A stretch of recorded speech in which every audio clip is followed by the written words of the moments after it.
Let's be honest, naming your business or naming your brand can be very, very difficult, can be very, very challenging, and at the same time it can be very, very demanding. You know, you want something cool, something classy, something professional, and at the same time you want it to stand out.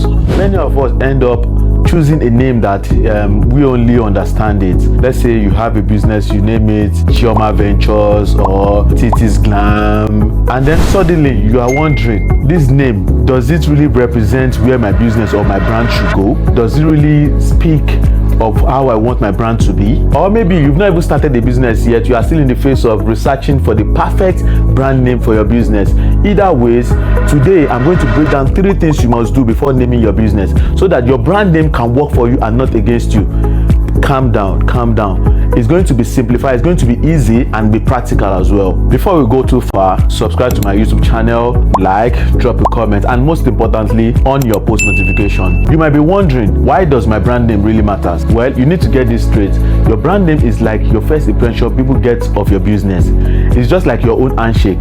People get to see your brand name and already make an assumption of what your business feels like. Let's take for instance, you hear Paystack, it sounds techy, innovation, or you hear bold, it sounds fast, pacey, efficient, or you hear Dangote, it sounds local, strong, or you hear Molabat, it sounds local, delicious, full of flavor.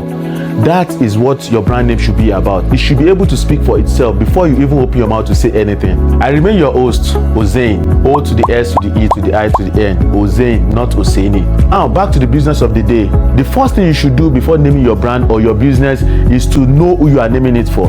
Your brand name should not just be about you. It should be about your audience, who you are ready to serve. And this should be a major concern. So many entrepreneurs name their brand after them or their child, their streets, or anything personal to them. To be honest, there is no crime in doing all of that. But if you want to build a scalable brand, you need to consider letting your brand name connect to your audience or to your customer emotionally. It's not just about you anymore. Let's take for instance, you want to start a food business and you name it Mama Kemi's Kitchen. It is absolutely fine. Maybe because you want to serve a local eatery vibe, well, that's fantastic. But if you want to go nationwide or you want to do online, you have to consider how marketable can your name be. Look at the name Naija Chow, Molabat, The Place. You can see these names, they are very easy to pronounce. They are connecting in a way. They are marketable as well. Or imagine you want to start a hair product business. Instead of calling it Blessings Beauty Palace, you can easily call it Wig Nation, Calls District, something that will connect to people immediately they hear the name. They know what you are doing. It connects to your audience and at the same time it feels trendy. Now, what do you do when you find yourself in this naming palaver? It is very, very demanding when it comes to finding a brand name for your business. But believe me, when you spend so much time in it, it will definitely be worth it. First thing you should do is to research other businesses in that niche. There's no crime in doing all of that. And then you picture your ideal customer. What kind of name will be attractive to them? What kind of tone will they respond to? Do I make it traditional? Do I make it modern, luxurious, or even a playful one? Believe me, if you can figure all of this out, you have a name looking at you straight into your eyes. The second thing for you to do is not make it complicated. Because you are looking for a brand name, it doesn't necessarily mean you should add a foreign sound to it before it becomes professional. And then you have to make it simple. 2 free syllables is fine. And then make it clear. A name that can easily be pronounced, easily be spelled, will go a long way than a complicated one. Believe me, if people can't say it, they can't spell it, it will be very, very difficult for them to recommend it. Now, take for instance Piggyverse. It used to be Piggy Bank.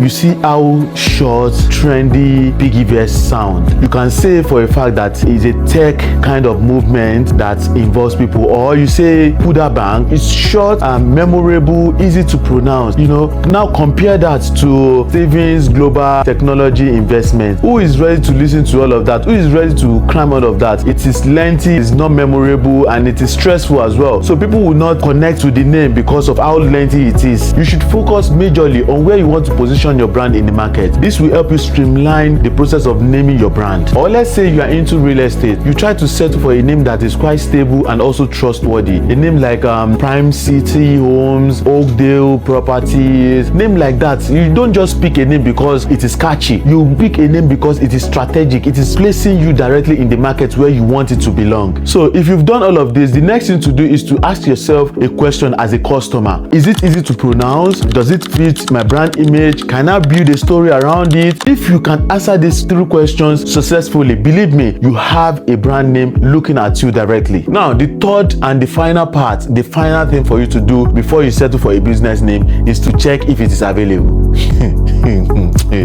You see, this part, it is very, very critical, and it has saved a lot of people from so many drama, so many wahala. Before you go and fall in love with that name, check it if it's available. You can Google it, you can go to CAC website to check if it is available. Make sure nobody owns it. First thing to do is Google the brand name. If it brings out any business that already owns that brand, specifically in the same niche as yours, move on. Then the second thing is check on social media, Instagram, Twitter, TikTok, every other social media that you know. If it is available, make sure you use the same social media name across all platforms. And then thirdly, go to CAC website. It is easy now. You can easily go to their website to check if a name is available.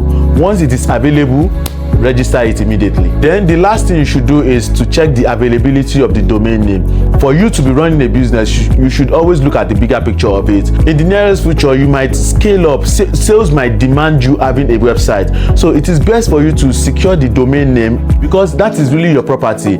It is what your customers and investors will definitely associate with you.